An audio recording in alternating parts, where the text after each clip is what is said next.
কুষ্টিয়া খোকসা বসোয়া পূর্বপাড়া ইসলামী যুব সংগঠন ও এলাকাবাসীর উদ্যোগে আয়োজিত। স্থান যশোর বসুয়া হাই স্কুল মাঠ প্রাঙ্গণ, খোকসা, কুষ্টিয়া। আমাদের আজকে এই প্রোগ্রামে প্রধান অতিথি আছেন আলহাজ আনোয়ার খান, উপদেষ্টা, ইসলামী আন্দোলন বাংলাদেশ, রিয়াদ মহানগর, সৌদি আরব। আমি দোয়া করি আল্লাহ রাব্বুল আলামিন ওনাকে নেক হায়াত দান করুন। জবান করে পড়েন সবাই আমিন। এবং উনি যে কথাগুলো বলছিলেন বাস্তব এবং সত্য। আমি দোয়া করি আল্লাহ রাব্বুল আলামিন আগামী বাংলাদেশকে ইসলামের বাংলাদেশ হিসেবে কবুল করুন। পড়েন সবাই আমিন। আমাদের আজকে এই প্রোগ্রামে আমার পূর্বে কথা বলেছেন আমার প্রিয় শ্রদ্ধাভাজন কলিজার টুকরা প্রিয় ভাই আলহাজ হযরত মাওলানা হাবিবুর রহমান, সহকারী মাওলানা শিক্ষক, সেনগ্রাম ফাজিল ডিগ্রি মাদ্রাসা। আমার কলিজার টুকরা ভাই অত্যন্ত চমৎকার কথা বলছিলেন। আমি দোয়া করি আল্লাহ তাআলা প্রত্যেকটা কথা অনুযায়ী আমাদের সবাইকে আমল করার তৌফিক দান করুন। পড়েন সবাই আমিন। আপনাদেরকে আমিন বলতে জোর করতে হচ্ছে না। অন্য জায়গায় হয়তো বা আমিন বলতে জোর করা লাগে মাঝে মাঝে। আমার আসলে কুষ্টিয়ার মানুষ হচ্ছে আমার একটা ভালোবাসার জায়গা। বিশেষ করে কুষ্টিয়ার যুবক ভাইরা আমাকে খুব বেশি ভালোবাসে। আর একবার জবান করে পড়েন তো সবাই আমিন। আমাদের আজকে এই প্রোগ্রামে জিকির হয়েছে। জিকির পরিচালনা করেছেন মোহাম্মদ জালাল উদ্দিন সাহেব এবং মাহফিল পরিচালনা করেছেন মাওলানা ইকরামুল হক খলিল সাহেব। আল্লাহ উভয়কে কবুল করুন। পড়েন সবাই আমিন। এবং আমাদের আজকে এই প্রোগ্রামে মাথার তাজ সভাপতি আছেন মোহাম্মদ জাহিদুল ইসলাম মন্ডল, সভাপতি অত্র কমিটি। স্যার কোথায়? সভাপতি সাহেব কোথায়? ও মাশাআল্লাহ, এখানে আছে। আল্লাহ রাব্বুল আলামিন আমার প্রিয় জাহিদুল ইসলাম মন্ডল ভাইকে ইসলামের একজন একনিষ্ঠ খাদেম ওমরে ফারুক রাদিয়াল্লাহু তাআলা আনহুর মতো কবুল এবং মঞ্জুর করুন। পড়েন সবাই আমিন। বিশেষ করে যতটুকু আমার জানা আছে এই প্রোগ্রাম সম্পর্কে, আমাদের আজকে এই প্রোগ্রামকে বাস্তবায়ন করবার জন্য সবচেয়ে মেধা এবং শ্রম দিয়েছে আমাদের কলিজার টুকরা যুবক ভাই। তাদের জন্য আজকে প্রোগ্রামটা বাস্তবায়ন হচ্ছে। এবং আমি দোয়া করে দেই এই প্রোগ্রামকে বাস্তবায়ন করবার জন্য যে যুবক ভাইরা দিনরাত পরিশ্রম করেছে, আল্লাহ সকলের পরিশ্রমকে তার সন্তুষ্টির ওয়াসিলা হিসেবে কবুল করো। পড়েন সবাই আমিন।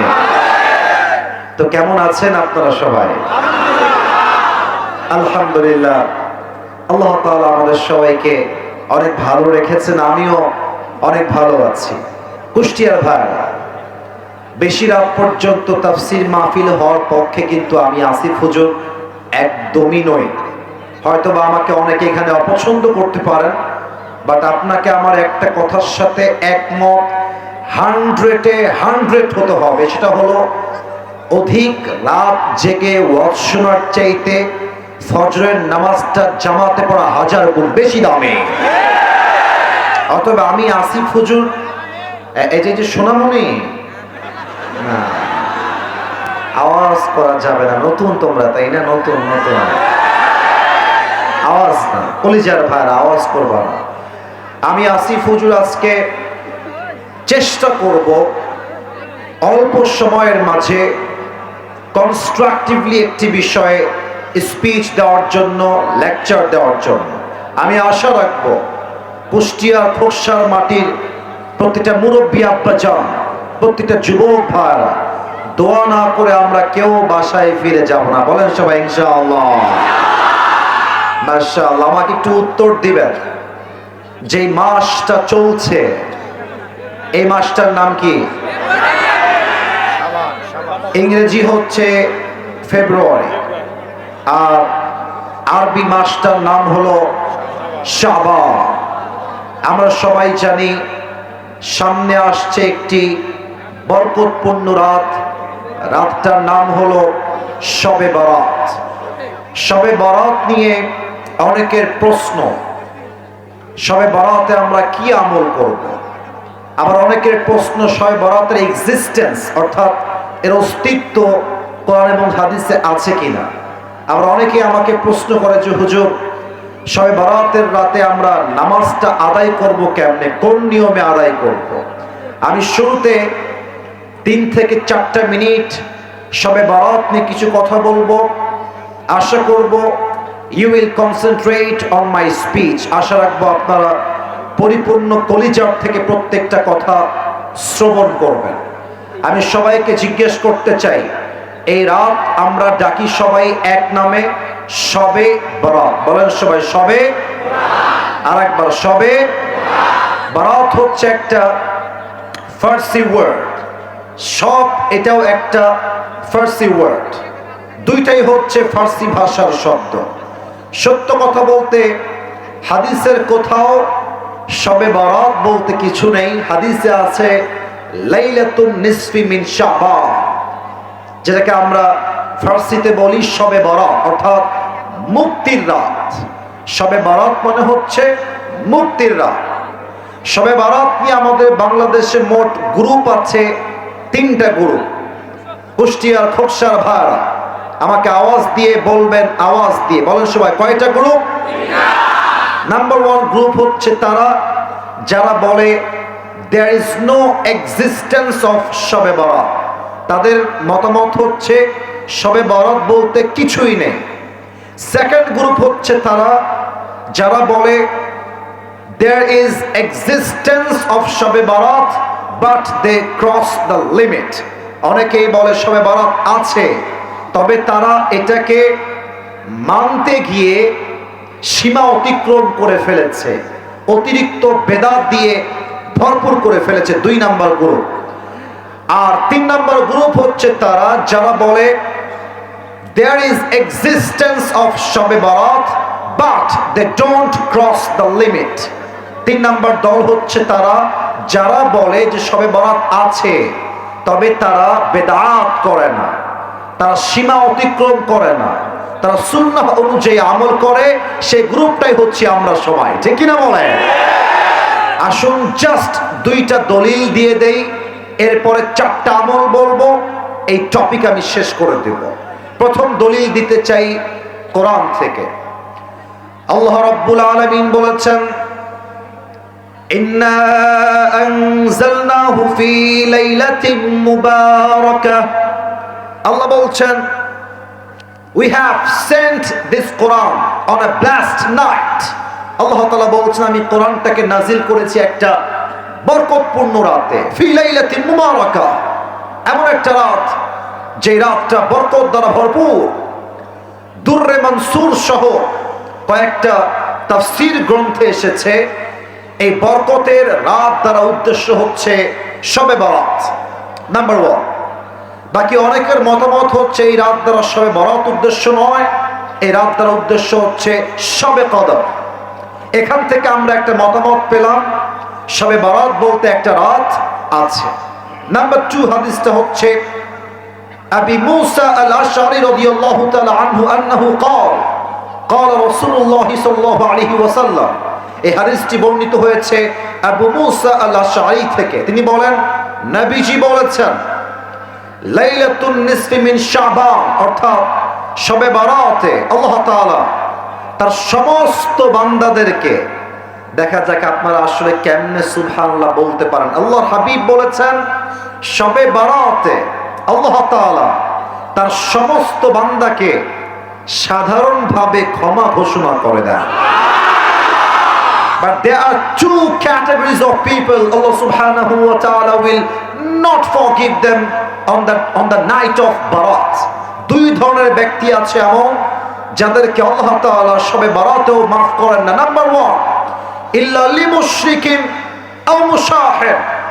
এক হচ্ছে সেই বান্দা যে আল্লাহর সঙ্গে শিরিক করে। 2 নাম্বার হলো সেই বান্দা যে বান্দা তার আত্মার ভেতরে অপর ভাইয়ের জন্য বিদ্বেষ পোষণ করে। অতএব আমাদের অন্তরে শিরিক থাকবে না, বিদ্বেষ থাকবে না।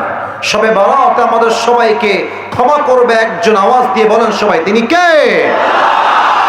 নাও দ্য মেইন ম্যাটার, মূল কথা। আমরা এই রাতে আমল করব আসলে কি কি। আমার কাছে আমল বলার জন্য there are a lot of deeds, অনেকগুলো আছে, বাট আমি আপনাকে জাস্ট চারটা বলবো। কম শোনেন, মাথায় রাখেন, কাজে দিবেন। কথা ঠিক আছে কিনা বলেন সবাই। এক নাম্বার আমল, শবে বরাতে আপনারা সবচেয়ে বেশি আমল করবেন। এক নাম্বার, সবাই পড়বেন জবান খুলে, বলেন সবাই আস্তাগফিরুল্লাহ। এটা কুষ্টিয়ার সাউন্ড না, হয় নাই। আমি কুষ্টিয়ার মানুষকে চিনি তো। কুষ্টিয়ার মানুষ যখন কথা বলে ওরা বিড়ালের বাচ্চার মতো না, সিংহের মতো গর্জন দিয়ে তারা কথা বলে। পড়েন সবাই জবান খুলে আস্তাগফিরুল্লাহ।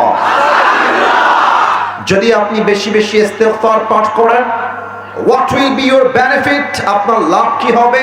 কোরআনে আল্লাহ তাআলা বলেছেন 24 নম্বর পারা 3 নম্বর পৃষ্ঠা, قل يا عبادي الذين أسرفوا على أنفسهم لا تقنطوا من رحمة الله إن الله يغفر الذنوب جميعا إنه هو الغفور الرحيم. الله أكبر. Allah Ta'ala বলছেন, oh my worshipper, if you have committed huge sins in your life, হে আমার বান্দারা, তোমরা যদি তোমাদের জীবনে অনেক অন্যায় করে থাকো, অনেক পাপ করে থাকো, অনেক জুলুম করে থাকো, লা তাকনাতু Mir রাহমাতিল্লাহ, never lose hope from the mercy of your Lord. তোমরা তবে তোমাদের রবের রহমত থেকে নিরাশ হয়ে যেও না। Put your hand to your Lord, তোমার রবের দিকে তোমাদের হাত তোলো, ক্ষমা চাও। ইন্নাল্লাহা ইয়াগফিরু যুনুবা জামিআ, তুমি ক্ষমা চাওয়ার সাথে সাথেই আল্লাহ সুবহানাহু ওয়া তাআলা will forgive all the sins of your life. বান্দা ক্ষমা চাইতে দেরি হয়, আল্লাহ ক্ষমা করতে দেরি হয় না। এক নাম্বার, সবাই পড়বেন বেশি বেশি ইস্তেগফার। একবার সবাই প্র্যাকটিস শুরু, আমার সঙ্গে ট্রাই করেন। সবাই পড়েন আস্তাগফিরুল্লাহ। আচ্ছা, এখানে এমন কেউ কি আছেন যার জীবনে কোনো গুনাহ নাই? এরকম কেউ কি আছে? আছে আছে। সবার জীবনে গুনাহ আছে, এটা পৃথিবীর কেউ না জানলেও জানে একজন। আওয়াজ দিয়ে বলেন সবাই, তিনি কে? পৃথিবী না জানুক আমি তো জানি, আমি কি পাপ করেছি হায়, আমার পাপের করলে বিচার, বাঁচার আমার নাই উপায়, দয়াময় প্রভু মাফ করো আমায়, মাফ করো আমায়। পড়ামে এক নাম্বার, সবাই ইস্তেগফার পাঠ করবেন। 2 নাম্বার আমল, সকলেই শবে বরাতের পরের দিন নফল রোজা রাখবেন। নফল রোজা রাখলে আপনার পেছনে গুনাহকে মাফ করে দিবে একজন। আওয়াজ দিয়ে বলেন সবাই, তিনি কে? 3 নম্বর আমল, সকলেই শবে বরাতে বেশি বেশি নফল ইবাদত করবেন। নফল ইবাদত হতে পারে জিকির। সবাই পড়েন সুবহানাল্লাহ। এত আস্তে না, বলেন সবাই সুবহানাল্লাহ। সকলেই পড়েন আলহামদুলিল্লাহ। সকলেই পড়েন লা ইলাহা ইল্লাল্লাহ। এবার বাঘের বাচ্চার মতো আওয়াজ দিয়ে তাকবীর দিয়ে পাঠ করেন আল্লাহু আকবার। এটা আপনি জিকির করতে পারেন বেশি বেশি, আফদলুল যিকির। অথবা আপনি চাইলে নফল নামাজ পড়তে পারেন তাহাজ্জুদের নিয়তে।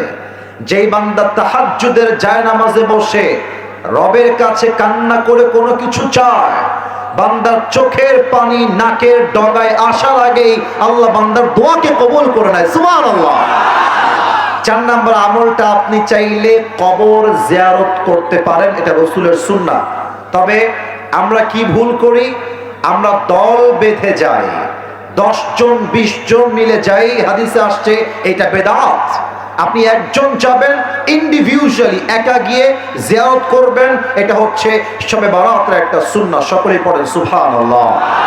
হে আল্লাহ, আমি অধম আজকে যে কয়েকটি আমল সবার সামনে জিকিরের ব্যাপারে, আমলের ব্যাপারে মেনশন করলাম, আল্লাহ তুমি সবাইকে এই আমলগুলো করার তৌফিক দাও, আমি সহ সবাইকে। পড়না আমিন।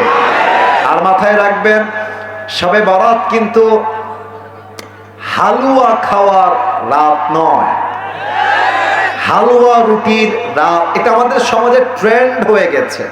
শবে বরাত আসলে মা রুটি বানায়, হালুয়া বানায়, সমাজ সবাইকে দেওয়া লাগে। মাথায় রাখবেন, এটার কোনো অস্তিত্ব হাদিসের ভাষ্যমত অনুযায়ী নাই, ঠিক কিনা বলেন? 2 নাম্বার, শবে বরাত আসলেই মাজারে কবরে লাল শালু দেওয়া হয়, লাইটিং করা হয়, এটা স্পষ্ট বেদাত। শবে বরাতে লাইটিং করা, মাজারকে আলোকোজ্জ্বল করা, লাইট দিয়ে পুরো কবরস্থান ভরে ফেলা, এটা হাদিসে নেই। অতএব মাথায় রাখতে হবে, শবে বরাত আসছে মুক্তির জন্য, বেদাতের জন্য নয়, ঠিক কিনা? আল্লাহ সবাইকে বেদাত মুক্ত শবে বরাত পালন করার তৌফিক দান করুন। পরের সবাই আমিন। আর কোন ডান বাম কথা হবে না, তাফসীর শুরু হবে ঠিক একটু পর থেকেই। একটা প্রশ্ন করে নেই, আপনাদের বউ আছে কার কার? একটু হাত তোলে। বউ আছে কাদের? আপনাদের বউ আছে, শীতকালে খুব মজায় ছিলেন আপনারা। আচ্ছা, হাত নামান, হাত নামান। এবার যারা অভাগা, হতভাগা, কপালে কিছু নাই, বউ নাই, তারা হাত তোলো। সিঙ্গেল কারা? ইন্না লিল্লাহ। আপনাদের কারো বউ নাই? সত্যি সত্যি? আমি বিশ্বাস করি না। আরে হাত নামাও, হাত নামাও। আমি দোয়া করে দিই, আল্লাহ যাদের বউ নাই সবাইকে তুমি দিনদার নেককার বউ দিয়ে দাও। পড়েন সবাই আমিন। অনেক বাবারাও আজকের মাহফিলে এসেছেন, কি বলবো দুঃখের কথা, যার জীবনে বউ নাই তার জীবনে আসলে কিছুই নাই। যুবক ভাই, আমি অলওয়েজ বলি, যুবকদের চরিত্র কম্বল দিয়ে ঠিক হবে না, ল্যাব দিয়ে ঠিক হবে না। যুবকদের চরিত্র ঠিক হবে একমাত্র বিয়ের দ্বারা, একমাত্র বইয়ের দ্বারা। আব্বা বোঝে না রে, আব্বা বোঝে না। আল্লাহ আমার আব্বা জানদেরকে বোঝার তৌফিক দান করে। পড়েন সবাই আমিন। তবে আমি তোমাদেরকে বাবাদের পক্ষ নিয়ে ছোট্ট একটা কথা বলতে চাই। আমার যুবক ভাইরা, আব্বা চায় মাঝে মাঝে যে আমার ছেলে বিয়ে করে হালাল জীবন যাপন করুক। তবে অনেক মেয়েরা আজকের মাহফিলে এসেছেন, উইথ ডিউ রেসপেক্ট আমি আবারও বলছি, I don't measure everyone equally. আমি সব মেয়েকে এক পাল্লায় মাপি না। তবে আমার বাম হাত দেখবেন, কথা ইঙ্গিতে বলবো, বুঝে নেওয়ার ট্রাই করবেন। আজকালকার 80% মেয়েরা এইটা ছাড়া বিয়ের পিড়িতে বসতে চায় না। আর অনেক মেয়ে তো এমনও আছে, টাকা পাইলে কে টাকলা কে বুইড়া দেখার সময় নাই, টাকলার সঙ্গে বিয়ের পিড়িতে বসে যায়। এমন মেয়ে তো কুষ্টিয়াতে নাই। আরে নাই রে ভাই, থাকলে আল্লাহ হেদায়েত দান করুন। পড়েন সবাই আমিন। আমরা 3টা তাকবীর দিয়ে তাফসীর শুরু করব। প্রথম তাকবীর দিবেন আমার প্রিয় বিবাহিত ভাইরা, সেকেন্ড তাকবীর দিবেন আমার প্রিয় সিঙ্গেল ভাইরা। আমি দেখতে চাই আজকের মাহফিলে কাদের গায়ের জোর কত বেশি। বিবাহিত ভাইরা একটা তাকবীর দেওয়ার পূর্বে গলা দিয়ে একটা কাশি দিয়ে গলাটা ঠিক করে না। আমার সঙ্গে বিবাহিত ভাইরা একটা কাশি দেন। আমার আব্বাজানরাও কিন্তু খুব কাশি দিচ্ছে। আজকে যুবকদের খাওয়া নাই মনে হচ্ছে। দেখা যাক কারা জিতে আজকের মাহফিলে। সিঙ্গেলরা কিপ কোয়াইট, কিপ সাইলেন্ট, তোমরা চুপ থাকবা। বিবাহিত ভাইরা তাকবীর দিবেন। বিবাহিত ভাইরা আমার সাথে তাকবীর দেন। নারায়ে তাকবীর। চাচা মাশাআল্লাহ ফাটাই দিয়েছে একেবারে, মাশাআল্লাহ। বিবাহিত ভাইদের তাকবীর আজকে আমি বলি ফেব্রুয়ারি মাসে যত জায়গায় বিবাহিত ভাইরা তাকবীর দিয়েছেন, আজকেরটা টপ লেভেলে ছিল, খুব ভালো ছিল, মাশাআল্লাহ। আজকে এই মুহূর্তে এখন দিবেন আমার প্রিয় সিঙ্গেল ভাইরা। সিঙ্গেল তোমরা একটু কাশি দাও। আমি কিন্তু মাফ চাচ্ছি, আগেই দেখা যাক কারা জিতে। আমি কোনো দলের পক্ষে এই মুহূর্ত নিচ্ছি না। সিঙ্গেল ভাইরা তোমরা এবার দেখাই দিবা কাদের গায়ের জোর আসলে কত বেশি। দেখা যাক কারা জিতে। সিঙ্গেল ভাইরা নারায়ে তাকবীর। বিবাহিত ভাইরা আমাকে মাফ করে দিয়ে সিঙ্গেল নাই আজকে জিতে গেল। আমার আব্বা জান, যুবক ভাইরা যাদের বউ আছে মন খারাপ করবেন না। আসলে যাদের ঘরে বউ নাই তাদের মনে পুরো কষ্টে ভরা, একদম পুরোটাই কষ্টে ভরা। এবার কোনো ভাগাভাগি নাই। কই যায় সাদা গেঞ্জি, হ্যাং ভেঙে দিবানি ভাই, তোমার ওখানে বসতে হবে, তোমার ওখানেই বসো, ওখানেই বসো, যাওয়া যাবে না। যে উঠে যাবে লুঙ্গি টান দিয়ে ধরে বসায় দেওয়া লাগবে। আসা যাবে, বসা যাবে, ওয়াজ শোনা যাবে, উঠে যাওয়া যাবে না। এবার আমরা সবাই মিলে একটা তাকবীর দিব এমন জোরে যে আমি আসিফ হুজুর স্টেজ ভেঙে তাকবীরের ঠেলায় উল্টে নিচের দিকে পড়ে যাব। দেখা যাক কত জোরে আপনারা দিতে পারেন। সবাই একটা কাশি দেন। এই তোমরা বামে যাও, ওদের দেখতে সমস্যা হচ্ছে, বামে যাও, বামে যাও, কলিজা বামে যাও। হ্যাঁ না আব্বা যান, এই যে ভাই ধাক্কা দিবেন না, খবরদার, ওরা আমার যুবক ভাই, ওরা কলিজার টুকরা, কষ্ট দেওয়া যাবে না। একটু বামে যাও, একটু, বাস বাস, পারফেক্ট, বসে পড়ো। দেখি এবার শেষ ভালো যা, সব ভালো তা। দেখা যাক সবাই মিলে স্লোগান কেমন হয়, সবাই মিলে দিবেন। নারায়ে তাকবীর। আল কোরআনের আলো, আল হাদিসের আলো।